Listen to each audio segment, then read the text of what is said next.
Yazi ke kodwa ke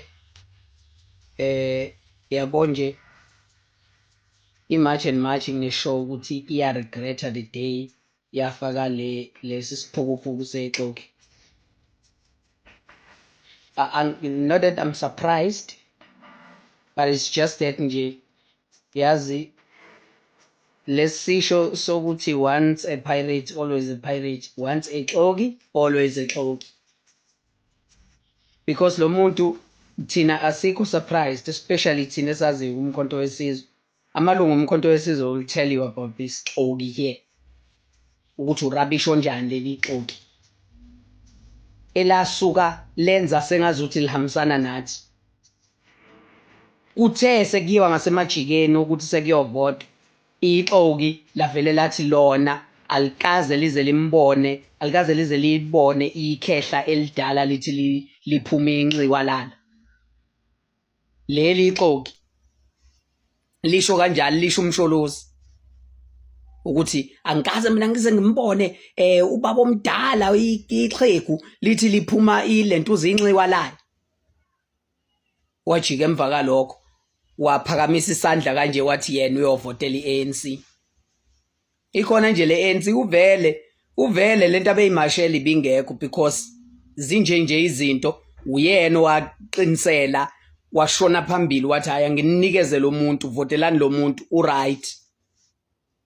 Kahle kahle ukumasha kwakhe vele beku questionable, because zonke lezi zinto bezenziwa i-ANC and yena uyimember in good standing kwi-ANC. Hayi, yabona bafethu ungizwe, yabona ungizwe, into yakho once yangena ungizwe uzofaka inhlabathi elentuzeni entweni ozoyenza.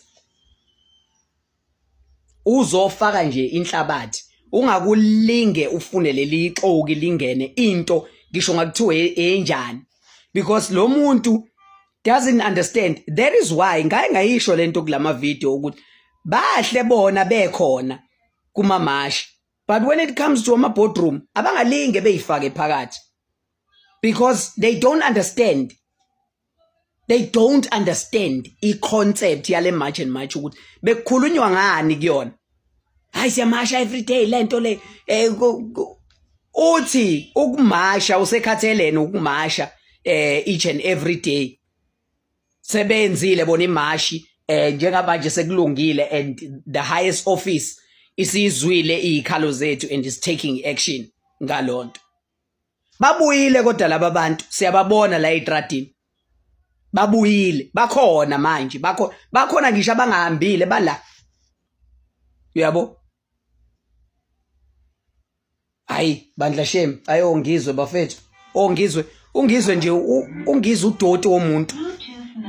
Ungizwe nje udoti womuntu. Not that she's surprised anyway, as especially thina as ilento zamalungu omkhonto wesizwe, because nathi wasenza kanje ngo-2024. Not that she's surprised, but then again, mfethu, you can't play ngento efana nale. Everybody in South Africa thinks, South Africans, angingasho ukuthi everybody, South Africans, majority of them, they united behind a voice, because there's some of our white people that says, no, these people are a problem. Because some of them, they've suffered through ama crimes abe commitwa ilaba bantu laba bokufika abangekho documented.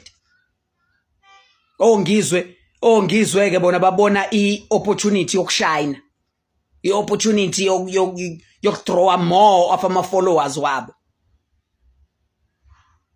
Hey bafethu, yazi umuntu avela zoyona ekugcineni into like sesiku 5-2, because we said we will march and march up until we win.